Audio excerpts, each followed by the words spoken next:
ഇന്നത്തെ പുതിയ വീഡിയോയിലേക്ക് സ്വാഗതം. അപ്പോൾ ഇന്ന് രാവിലെ ഇന്നലെ എഴുതാത്തതിൻ്റെ ബാക്കി ഹോംവർക്ക് ചെയ്യുകയായിരുന്നേ രണ്ടുപേരും കൂടെ.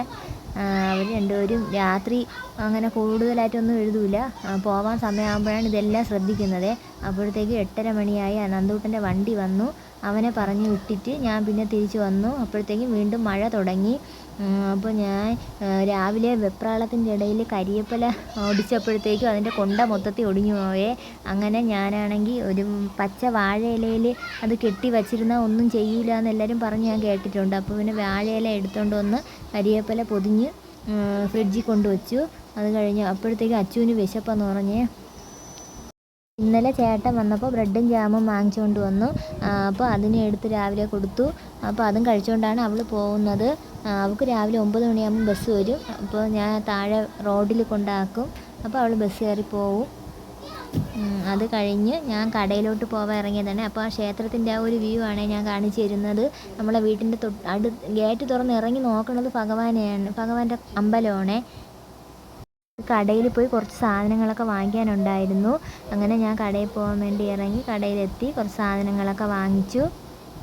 എൻ്റെ മുമ്പത്തെ വീഡിയോയിൽ കണ്ടിട്ടുള്ളവർക്കൊക്കെ അറിയാം, ഈ കട ഞാൻ കാണിച്ചിട്ടുണ്ട്. നമ്മൾ മിക്കവാറും സാധനങ്ങളൊക്കെ ഈ കടയിൽ നിന്നാണ് വാങ്ങിക്കുന്നത്. അപ്പോൾ സാധനങ്ങളൊക്കെ വാങ്ങിച്ച് ഞാൻ വീട്ടിലോട്ട് വന്നു. കുറച്ച് സാധനങ്ങളെ വാങ്ങിക്കാനുണ്ടായിരുന്നുള്ളൂ. വാങ്ങിച്ച് വീട്ടിൽ വന്നപ്പോൾ മാമൻ വന്നിട്ടുണ്ടായിരുന്നു. എൻ്റെ അമ്മയുടെ സഹോദരനാണ്. മാമ എപ്പോഴും വരാറുണ്ട്. അങ്ങനെ മാമൻ്റെ അടുത്ത് കുറച്ച് നേരം വർത്താനമൊക്കെ പറഞ്ഞു നിന്നു. അപ്പോഴത്തേക്കും വീണ്ടും മഴ തുടങ്ങി. മഴ ഏകദേശം തോർന്നപ്പോൾ മീൻ വന്നു. മീൻ വരുമ്പോൾ ഏകദേശം 1 മണിയാവും. അങ്ങനെ ഞാനും ചേച്ചി അമ്മൂമ്മയൊക്കെ ഉണ്ടായിരുന്നു മീൻ വാങ്ങിക്കാൻ വേണ്ടിയിട്ട്. ഞാൻ മീനൊക്കെ വാങ്ങിച്ചുകൊണ്ട് വന്നു. അപ്പോൾ 2 മണിയായി. അപ്പോൾ ഞാൻ ചോറ് കഴിക്കാൻ വേണ്ടി ഇരുന്നു. അങ്ങനെ ചോറൊക്കെ കഴിച്ചു. ഇന്ന് മീൻകറിയും സാമ്പാറും മാത്രമേ ഉണ്ടായിരുന്നുള്ളൂ. പിന്നെ വേറെ കറിയൊന്നും വച്ചില്ല. ചേട്ടന് രാത്രി ചോറ് വേണ്ട. അപ്പോഴത്തേക്കും വൈകുന്നേരമായപ്പോൾ അച്ചു വന്നു. അച്ചുവിനെ പിന്നെ ട്യൂഷനൊക്കെ ആക്കി. അത് കഴിഞ്ഞ് നട തൂക്കാനുണ്ടായിരുന്നു. ഞാൻ നടയൊക്കെ തൂത്തു. വിളക്ക് കത്തിച്ചില്ല. നടമുറ്റം തൂത്തതേ ഉള്ളൂ. നടയൊക്കെ തൂത്തതിന് ശേഷം ഞാൻ കുളിക്കാൻ വേണ്ടി പോയി. അങ്ങനെ എൻ്റെ കുളിയൊക്കെ കഴിഞ്ഞ് വന്നു. ഇത് നിൽക്കുന്നത് പാൽക്കാന്താരിയാണ്. പാൽക്കാന്താരി ഞാൻ മിക്ക കറിയിലും ചേർക്കാറുണ്ട്. ചമ്മന്തി അരയ്ക്കാനാണ് ഞാൻ കൂടുതൽ ഉപയോഗിക്കുന്നത്. നല്ല ടേസ്റ്റാണ് പാൽക്കാന്താരി വെച്ച് ചമ്മന്തി അരയ്ക്കുന്നത്. ഇവിടെ ഈ വിളയിലുണ്ട്. നമ്മളെ വിളയിൽ ഇഷ്ടംപോലെ നട്ടിട്ടുണ്ട്. നല്ല പഴുത്ത് നിൽപ്പുണ്ട് ചിലതൊക്കെ. പിന്നെ ഇത് ആപ്പിൾ നെല്ലിക്കയാണ്. അത് എല്ലായിടത്തും ഉണ്ടോയെന്ന് എനിക്ക് അറിഞ്ഞുകൂടാ. ഇവിടെ ആപ്പിൾ നെല്ലിക്ക എന്നാണ് ഇത് പറയുന്നത്. നല്ല ടേസ്റ്റാണ്. ചെറിയ പുളിപ്പും മധുരവും ഉണ്ട്.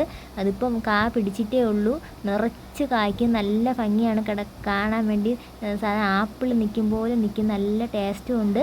ആ പുളിപ്പും മധുരവും കൂടെ ചേരുമ്പോൾ നല്ലൊരു ടേസ്റ്റാണ്. ഞങ്ങളിവിടെ കുട്ടികൾക്കൊക്കെ ഭയങ്കര ഇഷ്ടമാണ്. നന്ദൂട്ടന് ഭയങ്കര ഇഷ്ടമാണ്. അവൻ കഴിക്കും. അങ്ങനെ ഞാനും ഒരെണ്ണം കഴിച്ചു.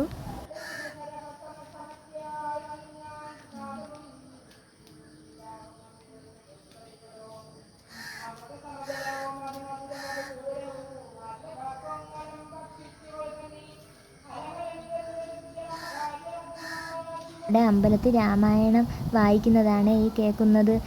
നിങ്ങൾക്ക് കേൾക്കാൻ പറ്റുമെന്ന് ഞാൻ വിചാരിക്കുന്നു. നമുക്ക് നല്ലതുപോലെ കേൾക്കാമേ. തൊട്ടടുത്താണ് അമ്പലം. അതുകൊണ്ട് എല്ലാവർക്കും അറിയാമല്ലോ. അതുകൊണ്ടാണ് അവിടെ ഇങ്ങനെ രാമായണം കേൾക്കുന്നത്. ഞാൻ കുറച്ച് സമയം കേൾക്കുകയെ. നല്ലൊരു പോസിറ്റീവ് എനർജിയാണ്. പിന്നെ കുളിയൊക്കെ കഴിഞ്ഞ് അവിടെ വന്ന് നിന്ന് കുറേ സമയം രാമായണമൊക്കെ കേൾക്കുക. ഇന്നത്തെ കുഞ്ഞു വീഡിയോ ഇത്രയേ ഉള്ളൂ.